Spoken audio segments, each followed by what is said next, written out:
okay? So what we're gonna talk about today and go over in this call is we are going to see what exercises and what activities you are more genetically built for, okay? We're gonna teach you how to properly build a program based on that information, and you're also gonna see and understand why we program you the way that we do in our workouts, okay? So you're gonna learn lots of cool stuff. Now, let me just finish posting this to Facebook. Now, would anybody say that they have bad genetics, or has anybody used the I have bad genetics excuse before? Comment, let me know.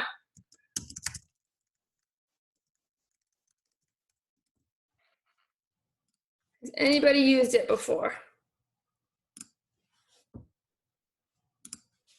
Let's see.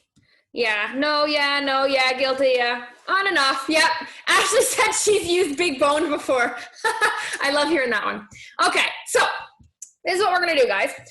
So to kind of break this down, okay, we're first gonna look at the main different muscle fibers that we have, okay? For layman's sake, we'll just say there's two main muscle fiber types. Very simple. It's called a slow twitch muscle fiber and a fast twitch muscle fiber, for slow twitch and fast twitch. Okay, those are the main two muscle fibers that all of our muscles contain. Okay, we all contain different ratios of those, and that's where our genetics come into play. Some people will be more geared towards fast twitch, some people will have more slow twitch, some people will have a balance of both. But the good thing is, yes, we're genetically predisposed to a certain ratio, but we can always improve. If you want more fast twitch, you can work out in a certain way to build the fast twitch, okay? Now I wanna see which one you guys would think you have more of, okay? So when I say slow twitch, these are the type of muscle fibers that are built for endurance.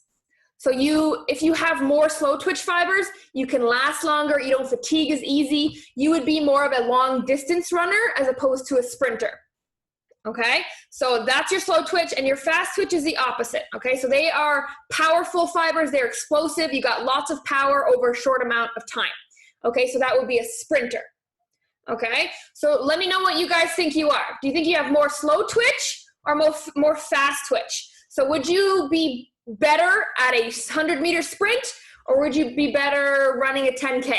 What would your body feel more comfortable doing? And it's interesting to see the difference. Some people are really good with endurance. Some people have zero endurance naturally. There you go. Yeah, back and forth. Okay, got it. So some people are slow, some people are fast. Me personally, guys, I have more slow. Okay, I have more slow. Coach Maya, she has a lot of fast twitch fibers, okay, because she used to do cheerleading, so there was a lot of tumbling, a lot of gymnastics, so that's explosive and fast movements, and that developed her fast twitch fibers. Does that make sense? Where me, in high school, I ran cross country, and all that is endurance, right? It's just long distance. So I developed my slow twitch fibers, and I'm more naturally inclined to the endurance side of things. So basically, it's a combination of your genetics and a combination of how you've kind of exercised up until this point that's going to determine which one takes over, okay? Colleen says, when dancing, I can go for hours, but for running workouts, definitely more of a sprinter. Yeah, so Colleen brings up a good point. So some exercises, you're going to be more fast twitch. Some exercises, you're going to be more slow twitch, okay? So an example would be, maybe you are a really good long distance runner, but not a good sprinter, okay? But maybe you're a good baseball player as opposed to like a longer playing game, okay? So that's the key noticing factor there. Now, I'm gonna list off some activities, and I want you guys to tell me what you think each one is. Is it fast twitch fibers or is it slow twitch fibers the majority of the time, okay? So 100-meter sprint, what is that? What do you think? Slow twitch, fast twitch? This one's the easy one. I'm warming you up. Yeah, so it's fast twitch. Yes, it's quick, it's fast. It's literally, I think the fastest 100-meter time in the world, I think is, I wanna say 9 seconds. So it's very quick burst of energy, fast twitch fibers, okay? Now, let's say hiking. If you were to go for a hike, what muscle fiber are you using? Slow, exactly. That was an easy one. Now, if you were to play a soccer game, What do you think that is? Fast, slow? What do you think a soccer game is if you're on a professional soccer team? Ooh, you guys are thinking now. So majority fast twitch because a soccer shift isn't too long. So the amount of time you play on your shift is very short. So it's kind of all out quick bursts of energies, get the ball, pass it, and stop. So that's how you want to think of that. Some positions are slow twitch. So you guys are getting the ball rolling. I like it. What do you think a baseball swing uses? So when you hit it with a bat, you hit the ball with a bat. What is that? Slow or fast? This is important because these are all exercises and all things we do in real life. Yes, so it's fast because in order to get that ball far, you have to have power. And our fast twitch is where we develop our power, okay? And then lastly, a marathon. What do you think a marathon runner does? Fast or slow? Exactly. Slow twitch. Love it. So now that we have a basic understanding of that, I want you guys to now think, why do you care? Why is it important to know which muscle fibers you have more of? Okay, why do you think I would be telling you that today? Take a second. Let's go to Melissa. Melissa, can you get it? Sorry, I'm bad with technology. No worries. So why do you think it's important to know this? For different exercises you're using, I guess, like if you're going to do squat jumps, I guess it was more of a fast one, so you can jump up higher. Yeah, so there's the education behind it as well, for sure. Let's see. We'll do, who would I talk to? Melody. Melody, why do you think it's important that I'm telling you this? Why do you care? Honestly, I just tuned in like 1 minute ago, so I'm kind of a little bit lost. No worries, that's okay. So I will answer my own question. So the reason I'm telling you this, okay, is for a couple reasons, okay? Number one is you do need to know, Melissa was right, you do need to know why you're doing things, right? You shouldn't just be blindly doing things. You need to know why you're doing them because then you have intent, and when you work with intent, you're gonna see more results, okay? So I don't want you to just blindly follow everything. I want you to actually know what you're doing. Second thing, okay, now that you know which muscle fibers, and you know which one you have more of, and you know which exercises correlate with each one, now you know which exercises, before you even go into them, which you're probably more inclined to be good at, and which ones you're going to be not as good at, okay? So now you know where your strengths lie and where some of your weaknesses are, okay? And the good thing about this is when we don't like something, guys, it's usually because it's a weakness. And what does it mean when it's a weakness? It means you have to do it more, right? Usually when we don't like something, that means you have to do it more. So knowing which muscle fibers you have more of, if you're more slow twitch, that means you should be trying to make yourself do more fast twitch exercises, more explosive exercises, because that's where you're lacking, okay? Same as the opposite. If you're more fast twitch, you should incorporate some more slow twitch so you can balance it out, okay? And this is also really good to know because when you maybe don't feel like working out, or you want to do an extra workout or be more active during the week, you know that you can play to your strengths and choose an activity or an exercise that you're already going to be decent at, and it won't be extremely challenging for those days where you lack motivation. So this is another tool you can have in your toolbox to help you stay motivated. So I know we've all been there. I've been there before, where I'm just like, sitting on the couch, and it's like, if it's like 4:30, it's like, I'm going to start working out at 5. And then 5 hits, and I'm like, I'm going to work out at 5:30. One more show, I'm going to work out at 6. And we keep pushing off our workouts, right? And then when this becomes a habit, you usually don't end up getting around to your workout, right? So now knowing these 2 fiber types, okay, you can say, okay, I know I have to work out.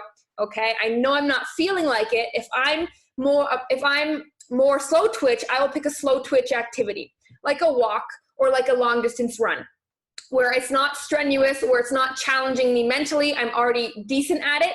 I just have to get myself moving, okay?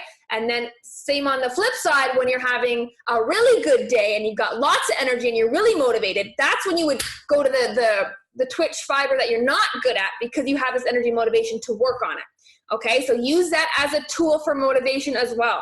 Okay, you'll always hear me say you have to have tools in your toolbox for motivation at all times, right? The number on the scale, your pictures, your workout progress, compliments from other people, and now these different activities for different fibers. These are another tool I've added to your toolbox, okay? Now, now that you kind of know genetically why some things are easier than others, okay, why some exercise is easier than others, now I want to go into the components of fitness, okay? Now this is the really cool stuff. So whenever we program you guys, whenever you do any exercise, there is a goal and a result from it, right? Doing X exercise produces X result, right? And more than just weight loss, right? So this exercise will produce weight loss, but it does more than that, okay? And now the primary components of fitness that you guys are working are either you're building your power, you're building your strength, you're building your hypertrophy, which means muscle growth, or you're building your muscle endurance. Okay, so whenever you do an exercise, those are the primary things that you are working on. Power, strength, hypertrophy, and endurance. Okay, now the secondary stuff that you're working on, the secondary components of fitness that, that happen when you exercise are coordination, balance, flexibility, and agility. Okay, do all those words sound familiar? We'll kind of have an idea of what those words are. So why do we need to know this? So now that you know which fiber type you are primarily built towards, okay, now you need to know what or how to train for that muscle fiber, right? You know the activity, okay, but what if I said a squat, right? We don't know what squat does to which muscle fiber. You don't know that yet. So that's why this comes into play, okay? So you have the 4 primary fitness components, okay? Now, if you want to build your power, so if you want to build power, lower body power, upper body power, if you want to become powerful, okay, that means you're quick. So you can lift a heavy load quickly. That's the definition of power, okay? Now, how do you build that in an exercise setting, okay? Well, usually to build power, you want to stay between 1 and 6 reps. 1 and 6 reps, okay? So if you're trying to work on your power, okay, you want to stay between 1 and 6 reps of an exercise that has a heavy load where you're moving it quickly. Does that make sense? Is that clear? Okay, super important to know this stuff because we want to know what we're working, not just what muscle group we're working, but what fiber type are we working and what component of fitness are we trying to improve. Now we're adding more layers, okay? So that's power. Now strength. Strength just means your ability to lift a load, right? How heavy can you lift, okay? Usually if you want to build strength, it's between 6 to 8 reps. 6 to 8 reps, okay? 6 to 8 reps is going to build your strength, okay? So you're gonna be stronger, you're gonna be able to lift heavier in whatever exercise you choose that component of fitness, okay? Now, if you want hypertrophy, so if you wanna train for hypertrophy, which means muscle growth, okay? Usually the rep range for that is between 8 and 12, okay? So if you wanna target muscle hypertrophy, it's 8 to 12. And then muscle endurance is about 12 to 15 or more, okay? That's the rep ranges. Now, based on what I told you, what do you guys think you are lacking the most? Power, so your ability to move heavy loads quickly. Strength, the ability to just lift heavy loads. Okay, hypertrophy, lack of muscle definition and growth. Or endurance, lack of sustained effort. What do you think you guys lack? What do we think we lack? Power, comment below. Endurance, power, and hypertrophy. Endurance, yeah. So everybody will be different. And you know why we're different? Because we have a different fiber ratio, right? So me, I need to work on my power. So if we want to work on our power, like I said, we have to find a power exercise and stay in the rep ranges of 1 to 6. Okay? And power exercises would be explosive exercises. So jumping, something where you are moving quickly, like a fast squat, okay? So that's how you kind of determine what part you're lacking, and you figure that out by knowing which muscle type you are more inclined to, okay? So because I'm more slow twitch, I'm lacking power, I need to focus more on power exercises, being explosive, being fast, okay? Jumping. That's how you build power. Now, if you need a strength exercise, okay, if you need to increase your strength and you feel like you're weak, maybe you feel like you have a strong lower body but a strong upper body. So then you would just focus on your strength reps, 6 to 8, in your upper body. Okay, can we see how this kind of slowly we can piece together a customized plan based on where you guys are lacking? So the strength component, okay, this is where you would just increase your load, right? So if you want to increase your load, you would use a heavy weight for 6 to 8 reps, and that's how you build up your strength, okay? Now, hypertrophy, okay? The most important key in hypertrophy, okay, is that 8 to 12 rep range, but more important than that is you have to burn out. You have to burn out. If you want maximal muscle growth, which you all do, okay? Trust me when I say you won't get bulky. We don't have enough testosterone in us to actually get bulky. You want a nice defined athletic physique.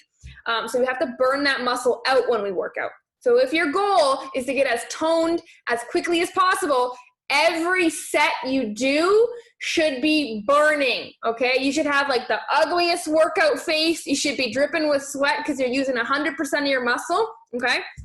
That's for hypertrophy. And then endurance, okay, endurance is that 12 to 15 or more rep range. And then if you want to do that one, you would just do that with any exercise or any activity long term, okay, past your comfort point, okay? Say you like running for 10 minutes, working on your endurance, you have to run for 15 minutes. You have to make yourself cardiovascularly uncomfortable to improve your endurance. Does that make sense? Cool. So now you know which genetic fiber type you are, okay? Now you know where you're lacking in your fitness component, okay? Now you can start to see how we have built our programs, okay? So every workout that we produce for you guys combines all of that. It combines power, so you have jumping, it combines strength, it combines hypertrophy, endurance, coordination, balance, agility, and flexibility. It creates all of those. Okay, and this is super important because what we're trying to do with these exercises, beyond just building a nice hourglass shape for you guys, is just preparing you for life. We are preparing you to be physically ready for whatever life throws at you. Okay? I don't know if you guys have seen Zombieland, the movie. I think like rule number 1 is cardio, right? You have to be prepared. You never know what's going to happen. You never know when the next zombie apocalypse is going to happen, and you want to make sure that you're going to be able to run fast, right? So we got to prepare for the unknown, and that's what we do in our programs. We balance it all out. Okay, we make sure that it is balanced, so you're not imbalanced, and you're not, just if you're more fast twitch, you're not just working your fast twitch and neglecting your slow twitch, and then you become an imbalance like this. It's a combination of everything. Okay, and that's important for you guys to know. Again, because I want you to get to know your bodies. I want you to understand why some things are harder for you than they are for other people, because you're starting from a different point. And I want you to understand why we do what we do, so that you can believe in it more, so that you can understand how to work harder in the moment, right? So an example would be if we're trying to work power. So say we have a jumping exercise in one of the workouts. Power, you have to do it quickly. If you want to build power, you have to do the exercise quickly. It's fast, explosive movements, okay? So going at a slow pace through it is not going to get the benefits. So now you know that. Now you can better adjust and better adapt your effort levels and little muscle tweaks for what specific component we're trying to work on. Is this making sense, guys? Let me see some thumbs up. Is this making sense as to why we program that we program? Cool. This should be opening a lot of minds for you guys, okay? As to why we program the way that we are, okay? And so this is why this isn't so important, okay? Because number 1, I don't expect you guys to memorize all of this and become experts at programming, right? I don't expect that. That's why we're here. But I want you to understand how cool it is that you guys are doing this for your body, as opposed to, just going to a gym by yourself, right? Where we would maybe do a couple machines, sit down, text in between sets, and it's unintentional. We don't know what fiber type we're working. We don't know what component of fitness we're trying to work. So there's really no end goal. You guys understand that? There's really no end goal when you don't know why you're doing what you're doing, right? And how many people have gone to the gym or done a workout at home and not really known what muscles you're working or why you're doing it, or this exercise is crazy, why are we doing it, right? How many people have been there? Yeah. You've done crazy workouts. There's some really weird workouts out there that sound trendy and sound cool, and we all try, but we don't know why we're doing them. So we don't stick to it, right? If you don't understand why we're doing something, we can't stick to it, okay? And that's really, really a key factor. Again, This is just another way to measure progress, right? So now that you know that you need to have all these tools, and you know that you need to have all these different areas to measure motivation from and progress from, okay, now you can view, instead of on a surface level saying, I felt stronger in this workout, now you can tangibly measure your progress with the components of fitness, okay? So if your goal is to improve your endurance, you now know how to do that with that rep range and the cardiovascular burning, right? And now you can focus on that because you know that's what you're supposed to be doing at that moment, not just go through the motions and zone out mentally. You now know what you're supposed to be doing for every exercise in the moment if you want specific results. Is that clear?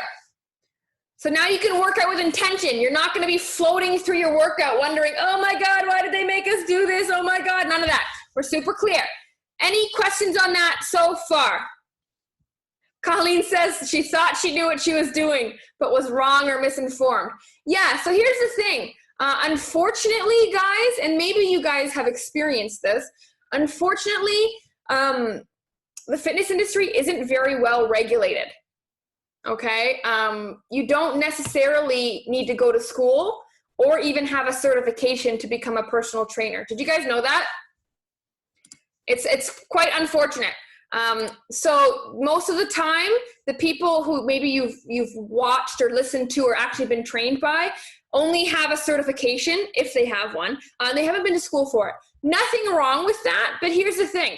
I expect progress from you guys. I expect you to make yourself uncomfortable. I expect you guys to grow every day, just by 1% every day, and it compounds and it compounds. And just getting a certificate isn't good enough in my eyes, right? I've been in a certificate program, a diploma program. I've had 5 different certifications, and it's just constant knowledge. And I want you guys to know that. So I want you to question where you're getting your knowledge from. Does anybody have any questions or any beliefs or any myths that I've broken? Does anybody think something and they thought it was right because they heard it all the time, but now they know it's not true? Okay, so what have you heard in the past? What has the industry, the health and fitness industry, fed you that you thought was true, but you now know is not? Take a second. I want to see some answers. Yes, that was what I was looking for, Krista. Carbs are bad. Who's heard that one? Everybody. That's so mainstream right now because keto's hot, right? The keto diet's hot. Yes, carbs are bad. Don't eat late at night. These are awesome, guys. This is exactly what I'm talking about. These are all myths. I thought cardio was the only way to lose weight. Yes, I should have a heavy breakfast. Cardio, yeah, more cardio. Intermittent fasting. I love it. So these are all myths. Okay, they're all myths. And you know why? Because they sound interesting and they get your attention, and we are so desperate for results, we believe them.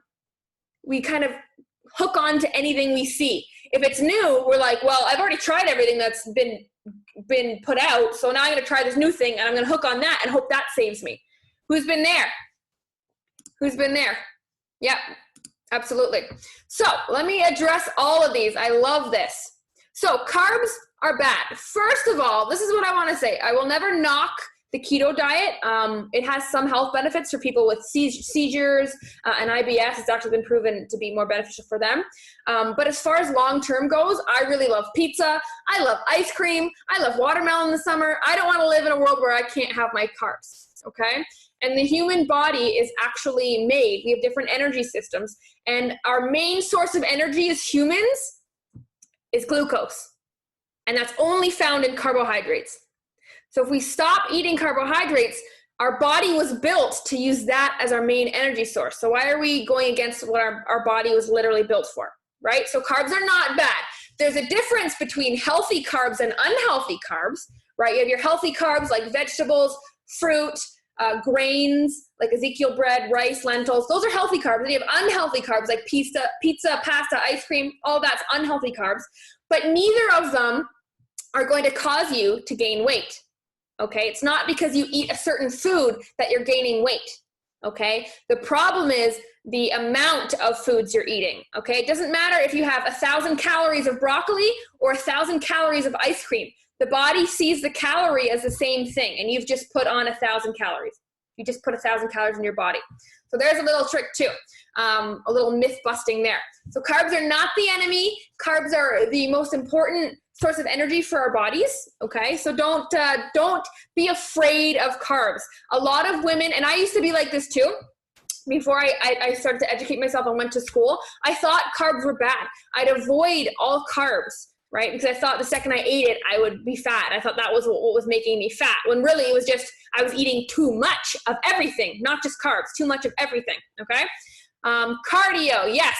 So cardio has its place, but it cannot be the only thing that you're doing. Okay, it cannot be the only thing that you ladies are doing. We need to, my goal for every client that enters our programs is to speed up your metabolism.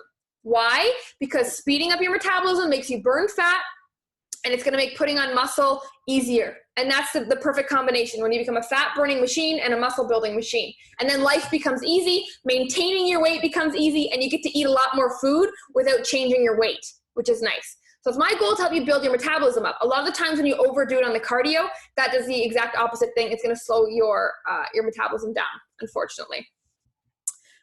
What else? The late night. So the late night eating, okay? Late night eating. Your body doesn't know what time you're putting energy into your body. It doesn't know what time, so calories equals energy. It doesn't know what time you're putting the calories in. It just knows that, oh, I've added extra energy. Am I gonna use it or not? Right? So that's why we take away in the Kickstart program, we take away the carb at nighttime, because you're not using that energy. It's nighttime, okay? Usually we're going to sleep soon, or whatever we're doing, we're winding down. We're just not using excess energy. It's not that eating it at that time would make you gain weight. It's, does my body need this energy right now? No. So it's a matter of energy, okay? You should wait 12 hours before you eat. Yeah, so Nellie's talking about intermittent fasting. Has anybody heard about intermittent fasting? A couple people, yeah. Has anybody tried it?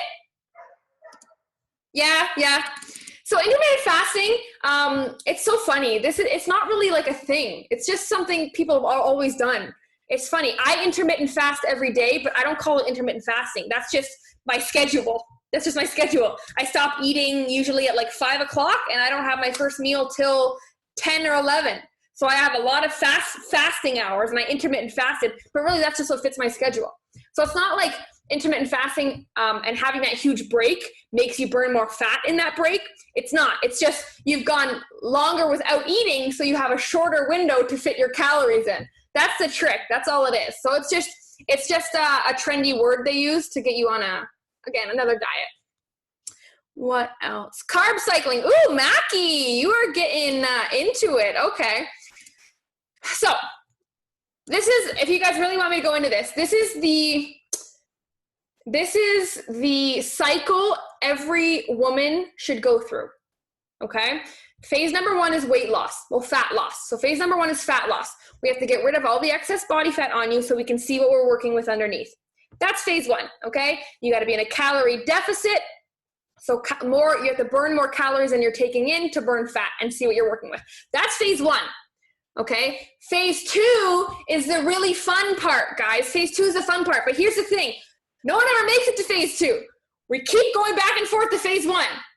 We keep losing weight, gaining it, or we plateau, right? Amen? Amen? Yes. So phase 2 is the fun part. Phase 2 is usually when you do what's called a reverse diet. Has anybody heard that word before? Reverse diet.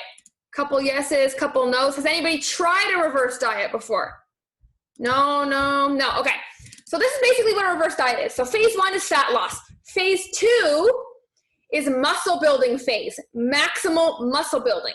And if you want maximal muscle building, you have to be in a calorie surplus. So that means you have to eat more than you're burning. That's how you build muscle fast, okay? So yes, you're gonna burn a little bit of, or you're going to build a little bit of muscle in phase 1 for sure. But phase 2 is the biggest one because, as you ladies know, the more muscle we have, the higher our metabolism is. Yes? Right? Because a bigger muscle needs more calories to survive. Okay? So, now, this is the cool part. So let's say right now, ladies, let's say you burn about 1,500 calories a day. Let's say that's what you burn just by living life, walking up and down some stairs, sitting at a desk and typing, digesting food. That's what your body burns in a day, 1,500 calories, okay? Now, that means you need to eat 1,500 calories every day to maintain your weight, okay? Because what you've put in equals what you've burned, okay? Now, if you want to lose weight, you need to have less than 1,500 calories. And that's what happens in phase 1. We have to go lower than your maintenance calories to burn fat, period. That's the only way you can ever lose weight, okay? Now, phase 2 is the muscle building phase. And the whole point of the muscle building phase is to, like I said, build the muscles so that your metabolism increases, so that you're resting, so that your caloric expenditure, your daily caloric expenditure goes up. So after that reverse diet, which you used to be at 1,500 calories, now you could have gone up to 2,000 calories. So now you burn 2,000 calories in a day just living. Does that make sense? Are we following me? It's basic math. And that's why it's so exciting, because once you finish that reverse dieting, your metabolism is higher, you burn more calories in a day, so you can eat more calories in a day. So you don't have to eat like a rabbit and eat like you're on a weight loss phase forever. Okay, because we get to eat more food. When we do fall off our plan, it's not as severe because that caloric expenditure is higher. It's more forgiving if we cheat, right? But that's the goal. And then after the reverse diet, you go into like kind of like a phase 3 where you do a mini cut, a little bit of a weight loss phase to just burn a little bit of the extra fat you've put on during your phase 2 and reveal all the muscles that you've built in phase 2. Does that make sense? Has anybody heard of that before? Is this new? Is this new information? Are you guys excited to make it all the way through these phases? You're like, yes, I get to eat more. You definitely get to eat more, okay? So that's kind of how we do everything, okay? So our first phase is burning as much fat as possible because you don't want to go into a reverse diet with fat on your body already, because in a reverse diet, you do add a little bit of weight, okay? So you don't want to add an unhealthy amount, right? So you burn fat, build muscle, burn a little bit of fat, and then boom, that's your body, and you've kind of created what you want, okay? What if we still have fat to burn in phase 2? So yeah, so Minahil, yes, you'll still have fat to burn in phase 2. That's normal, okay? Fat loss is not meant to be super, super, super fast.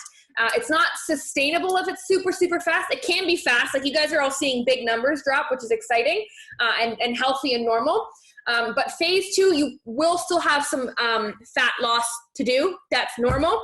But we've upped your calories a little bit. So now you are starting to build more muscle and speeding up your metabolism. Okay. So you're on the right path there. So I wasn't expected to work out more to burn more calories and gain weight during reverse diet. Andrew, what are you trying to say there? Oh, are you expected to work out more? Cool. Good question, Andrew. So when you're in a reverse diet, guys, not that you're in there yet, and I don't want you to focus on this too much because we're still in the fat burning. But in a reverse diet, it's usually less cardio. You're not really burning. It's not, you don't really want to burn as many calories, because the more calories you burn, the less of a surplus you're in. And you need to be in a surplus of calories to feed your muscles for them to grow properly, okay? It's actually the opposite of what you think. It's really cool, guys, and no one ever tells you this, right? The fitness industry is all about lose weight fast, lose weight quick, try this new trend. So you guys never get to hear this stuff. You guys never get to know the science behind it and actually understand the steps that we are taking you through, okay? Let's see. Yeah, I'm doing myself a disservice going for 20-minute runs. So Ashley says she's going for 20-minute runs every day. 20 minutes is fine, Ashley. Don't worry about that. I'm talking about if you do like 1 to 2 hours of running every day, that would combat your muscle building. It wouldn't be crazy bad, but it would make your muscle gaining a lot slower. Okay, but like 20 to 45 minutes of cardio a day, any cardio you want, is fine. Okay, but do it because you want to. Do it because it makes you feel good. Don't do it because you're trying to lose extra weight. And don't do it because you're punishing yourself for cheating or anything like that. Okay, cardio is meant to make you feel good and increase your heart health. Okay, so if it's not coming from a healthy place, a healthy mindset, we shouldn't be doing it. Okay? If I'm not hungry, can I just skip the meal? So eat all your food, eat all your food. We're trying to speed up your metabolism, okay? And we do that by feeding your body all the food. Why? Because we need to fuel our body so our muscles are fueled. If we are in too much of a calorie deficit on top of the calorie deficit you're already on, your muscles aren't going to be fueled and you're not going to be getting much out of your workouts, okay? How far apart should meals be? So Melissa, meals can be whatever you want, okay? They can be whatever you want. You can start eating whenever you want. You can stop eating whenever you want. It just depends on your schedule, okay? If they have to be close together, do it close together. If you want to spread them out evenly, go ahead. But whatever is going to be less stressful on you is going to be the best and most easy way to do it, okay? Because I think we can all agree that we're in this for the long run. Yes, we're not looking for quick fixes anymore. We're over that. No one's looking for a quick fix, right? I want to say all the heads go like this. Maybe even a snap. Like a snap? Nuh-uh. So no one's looking for a quick fix anymore, okay? Because it doesn't exist. It doesn't last. You guys are all here because you were frustrated and you needed guidance to kickstart your health, okay? There's no more quick fixes. We're in this for the long haul. So you have to start looking at it like that, okay? In the Academy group today, I posted something for the ladies. And basically it was just about enjoying your journey and getting excited when you fail. Like when someone fails, I'm like, congratulations, you have an opportunity to grow. Are you going to come out better on the other side? Or are you going to play the victim and fall back? So failures are a good thing because failures shape who we are, right? If we were perfect, we'd never learn anything. And if we never failed, we never learn anything. That means we're staying in our comfort zone and we're not changing. So it's really important to fail, and it's really important to embrace the journey that you guys are on. Embrace all this knowledge I'm giving to you. I hope that I'm kind of, and I hope that this whole, all the coaches, open up your mind to what health can be, to what fitness can be, and to what your body can really achieve. Because you're only at a very small percentage of what your body can achieve. And it's really exciting to start to understand why you do what you do. My favorite course in college was physiology because anatomy was great. Like learning the muscles was great, but physiology, learning how it all works, that's exciting. Is anybody else like that? Does anybody else need to understand why we're doing something in order to 100% commit? Yeah, most people are like that, right? We're not sheep. We're not just following to follow. We want to know why we're doing what we're doing. So that's what we do. Can we still lose weight even with the surplus in our diet because we're increasing our metabolism? Yes. So Mackie, yes, you can still lose weight while increasing your metabolism, okay? Especially if you have an athletic background and good muscle memory and you find that your muscles are loving it and reacting very quickly. It's very possible. Right now, though, guys, usually phase 1 and phase 2, you are going to be losing the majority of your weight and it's going to show up on the scale. So you should not have a plateau scale, like a scale number not change for quite a while, okay? Just so you guys know, if the scale has not changed 99.99% of the time, that means you ate too much food, okay? Anybody who tells you any differently, any trainer who tells you differently, okay, it means they don't know how to get you results and they're stumped, okay? When they say, oh, it's just, muscle weighs more than fat. Yes, but that doesn't show up on the scale for a couple months. So they're just saying that because they don't know why you stalled and they don't know how to fix it, okay? It's food. If you comment on Sunday, my weight didn't move, I don't know why. Check your food. Make a food log, okay? There's no reason right now the scale should not be continually going down, whether that's by 0.1 or 10 pounds a week. It should be going down, okay? The lower body fat percentage you get, the slower it's going to drop, okay? So we have some ladies who are in phase 2 who are dropping, half a pound a week now. That is normal, okay? That is a good thing, okay? That means it's time to reverse diet soon. But yes, and they know you are cheating and they don't want to make you feel bad. Yeah, so here's the thing, guys. One thing you can always expect from us coaches is we're going to be honest, okay? And people who've been with us for a while, you guys know this, okay? We don't fucking deal with your excuses. I'm not here to coddle you and make you feel, oh, you didn't lose weight. Oh, I'm so sorry. No, if you're here, it's because you want to lose weight. So I'm going to tell you how to do it. If you want to feel good, go somewhere else. We're here to get your results, okay? So usually, guys, straight up, it means you're eating too much if the scale's not moving. Period. It's not menopause. It's not your thyroid issue. It's not your medication. So you're eating too much, okay? And that's straight up, okay? Does the duration of phase 1 vary from person to person? Andrew, yes, it does. Good question. So phase 1 varies, very much so. It depends on how much fat you have to lose, how much damage you've done to your metabolism over the years, like have you yo-yo dieted a lot? If you've done that or over-exercised, your metabolism has shut down. Mine was very, very low for a long time, guys. I remember, like my dieting history, I started dieting when I was like 12 years old. I remember doing my first diet at 12 years old because I wanted to have a flat tummy like Britney Spears. So I started very young. I damaged my metabolism over the years. I was a very all or nothing kind of girl. Like when I was on, I was 110% committed. And when I was off, I was off eating like 8,000 calories a day, just engorging in food. And peanut butter is my weakness. So just like scooping the peanut butter out. So, you know, that on and off extremeness, you can expect to have some damage to your metabolism, but it's not unrepairable, guys. And it can speed up quite quickly, okay? But yes, everybody's timeline is different, okay? We've built our programs based on a baseline, and then we adjust as we go, okay? So there's lots of different options to personalize it in that way based on your progress, okay? Seema says she started when she was 15 years. Yep, of yo-yoing. Has anybody else started in their teens? Did anybody start a diet in their teens? How common is that? Teens? What about 20s? Anybody try to diet in their 20s? Yeah, 30s? 30, yeah, okay. So it's been a while. It's been at least 10 years for most of you. Been at least 10 years you've been stuck in this dieting cycle. That's absolutely ridiculous. What about snacking with small portions of meals every 2 hours to help speed up your metabolism? Good question, Martha. This is actually funny that you bring this up. So Martha's asking, does like having smaller meals spread out evenly throughout the day speed up your metabolism faster than 1 or 2 big meals throughout the day?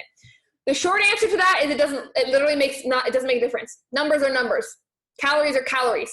Timing doesn't mean anything, right? If your resting metabolism is 1,500 calories, if you have 15 calories throughout the day, or if you have 15 calories at one meal, it doesn't make a difference. But here's where it matters, okay? Is that sustainable, having one large meal? No. Does that fit into everybody's schedule? No. Are we able to prep all of our food for that one time? No. Are we gonna crave late at night but not be able to eat anything because we've already done it and be more likely to binge? Yes.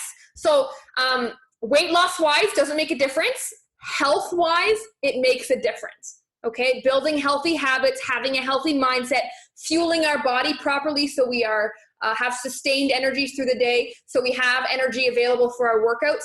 That's why we portion and we spread meals out a little bit, okay? But weight loss wise, it doesn't. That's a myth. We are going to gain weight. Nope. No one's gaining weight in any of our phases. Don't worry. No one's on the reverse diet yet. Okay? No one's in your reverse diet yet on this call. We have other programs that they're reverse dieting. You ladies are not reverse dieting just yet. Okay? We're still fat burning. Don't worry. Can variations in results be a result of different starting points? Yes and no, Angela. Good question. So people get this all the time, right? We compare ourselves. We're in a world of like crazy comparisons. Who follows fitness people on Instagram or Facebook? Who follows them? Whenever you open up your social media page, do you always see a post from them? Something's always popped up? My suggestion, ladies, if you follow these people, unfollow them immediately. Unfollow them immediately. Because all they do is make you compare, make you guilty for not being there, and make you wonder why they did it in such a short amount of time, and why your timeline isn't the same. Seriously. I did this. This was when I in the first year of my business, I gained over 50 pounds. And through that year, I was like following fitness people, trying to figure out like what I could do. What are they doing? How do they look so good? And then one day, it was like, I was like 3 hours deep in social media.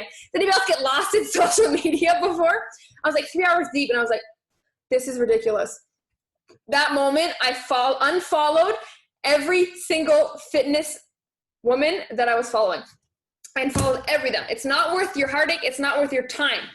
Okay? If they are not adding value to your life, if they are not lifting you up, if they're not making you feel good, then you do not need them in your life. Same with friends, same with family. If they are not good influences, unfortunately, you have to limit your exposure to them. Okay? I stay away from a lot of family members. I've limited my access to a lot of friends because I know where I want to go in life, and I know that those people will hold me back. Can we agree on that? Does anybody have family members that hold them back? Family members that pull them back? That, you know, they're like, oh, have one bite, have a drink. Oh, you look fine the way that you are, right? It's dangerous. It's dangerous. They make you feel good, but they're not pushing you for growth, right? So pay attention to that, guys. You know, you are where you are right now because of you. Nobody else. No matter how you got here, no matter the circumstances, no matter what happened, you are in control of your own life. So the first step is to own up that you got yourself here. Everything that you know, everything that you do got you here.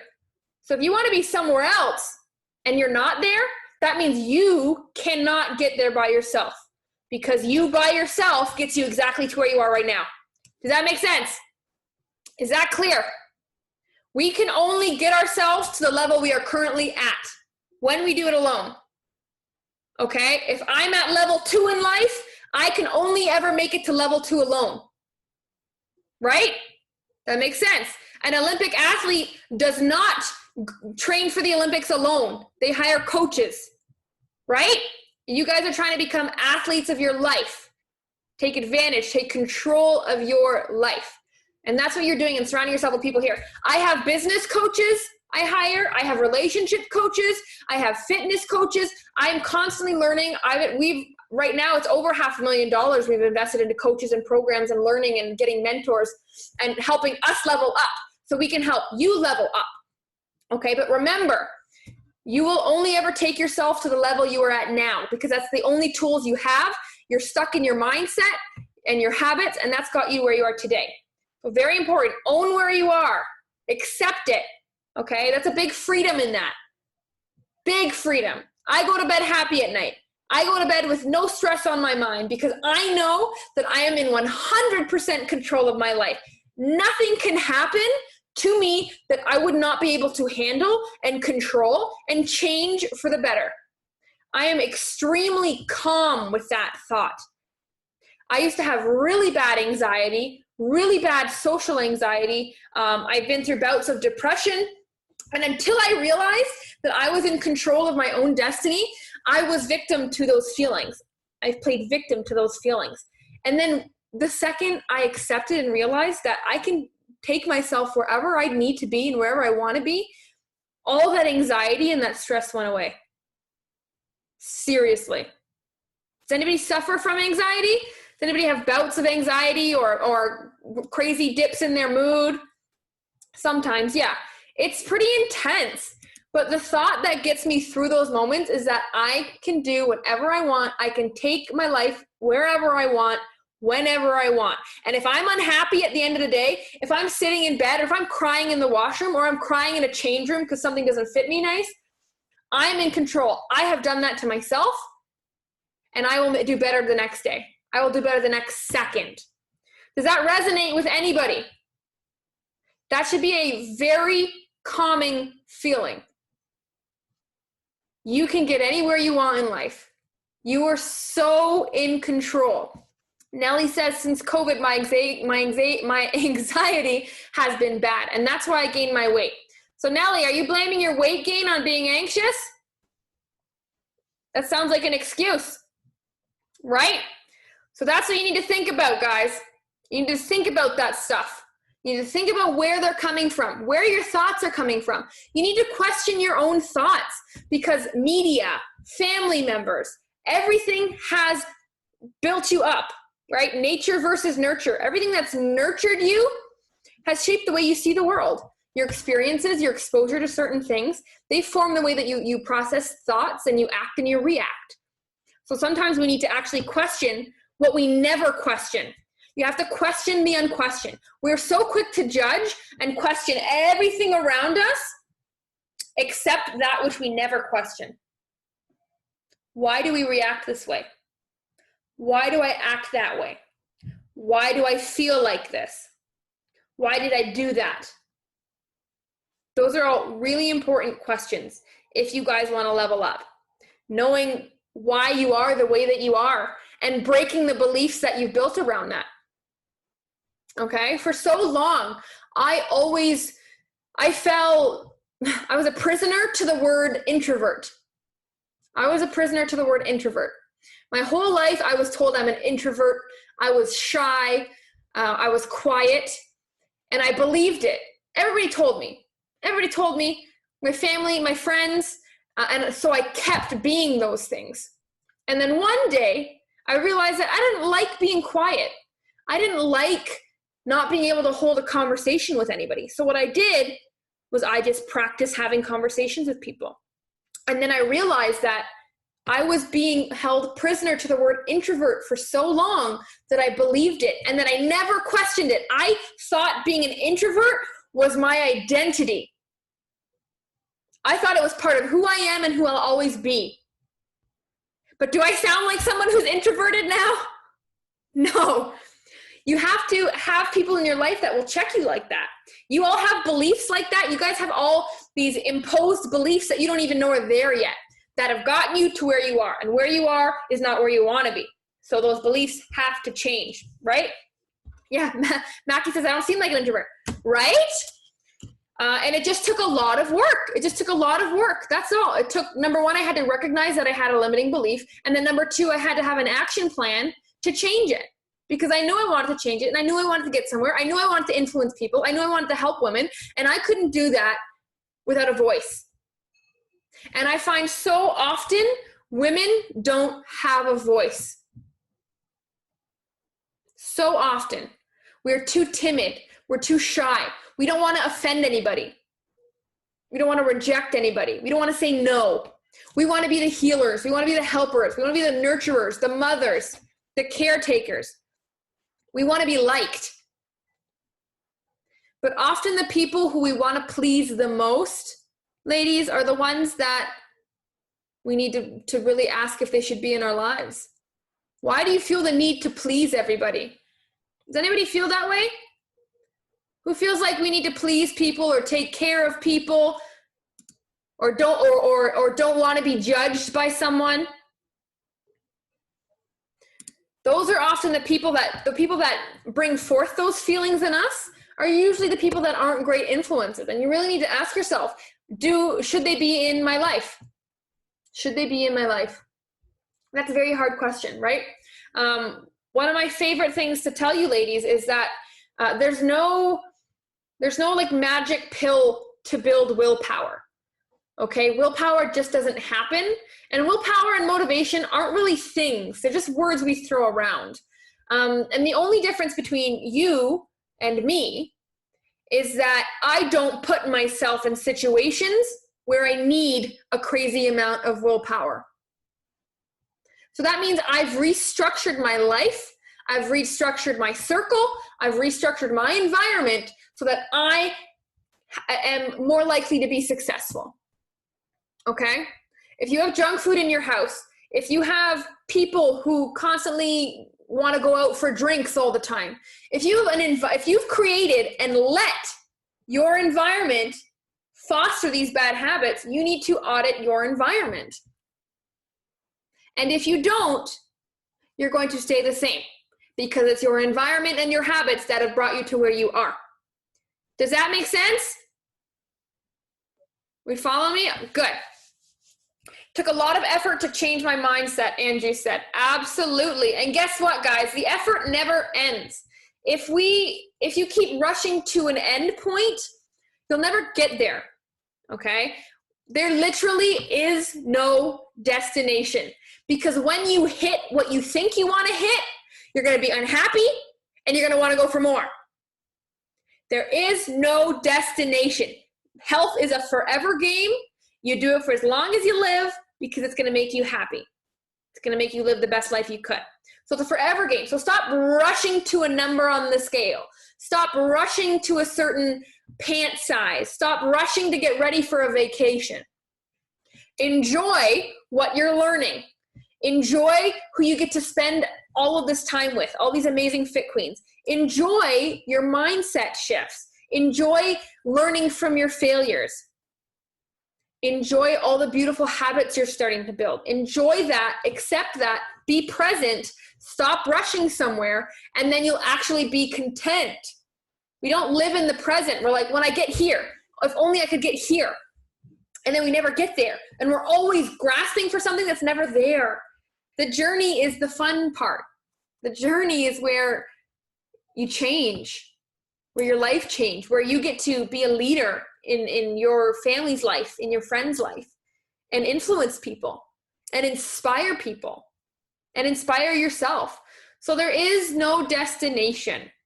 Okay, stop rushing somewhere. We all have goals, and those are important because they keep pushing us forward. Okay, but I want you guys to know, once you reach your goal, you should have another goal ready. Because the more you learn, the more you grow, the more you get addicted to growing. And then you want to reach another level. When you reach 100, guess what? There's still level 101 over that. It never ends. There's no cap. You're never going to be the strongest in the world. You're never going to be the healthiest in the world. You're never going to be the happiest in the world. But knowing that you're working on it every day, knowing that you've progressed so much, and knowing that you're enjoying your journey is all that it's about. All that it's about. I sleep sound at night because I know that I'm in charge. I know that I'm doing my best every day. Whether or not I slip up, I'm still trying. And I know that one day I'm going to be able to die completely happy, unafraid, completely satisfied, no regrets. And that's the greatest gift that you can give anybody. And it's the greatest gift you can give yourself. No regrets, complete happiness, and contentment with who you are and what you've accomplished and what you know you're capable of. Don't sell yourself short. Ladies, you are strong. You've been through some shit. You've been through some hard times. And there's more hard times to come, but you are worth it. Okay? And I will continuously tell you that. The coaches will continuously tell you that, but it will mean nothing unless you prove to yourself that you're worth it. And how do you do that? You have to prove to yourself that you can stick to something. You have to prove to yourself that you're seeing results, and you have to prove to yourself that you're going to always keep going, regardless of how many failures get in the way. You have to keep going. Because what determines your success, ladies, is how many times you're going to eat shit and get back up. How many times can you eat shit and get back up?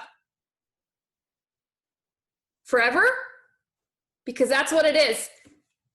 Are you strong enough to pick yourself up 500 times, 1,000 times, 5,000 times?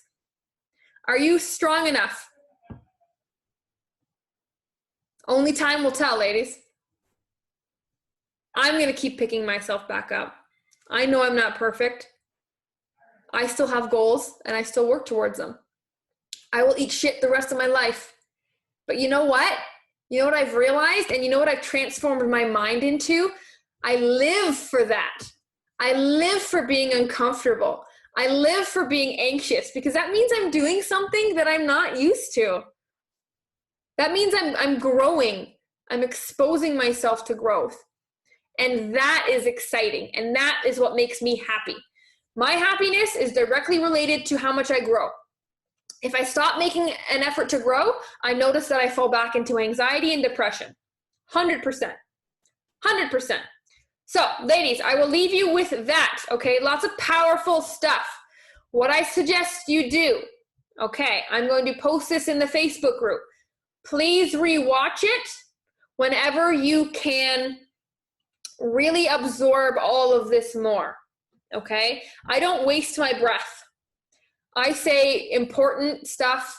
I get to the point, okay? All you need to be healthy, to burn fat, to live a happy life is here. I've given you all the tools that you will ever need, period.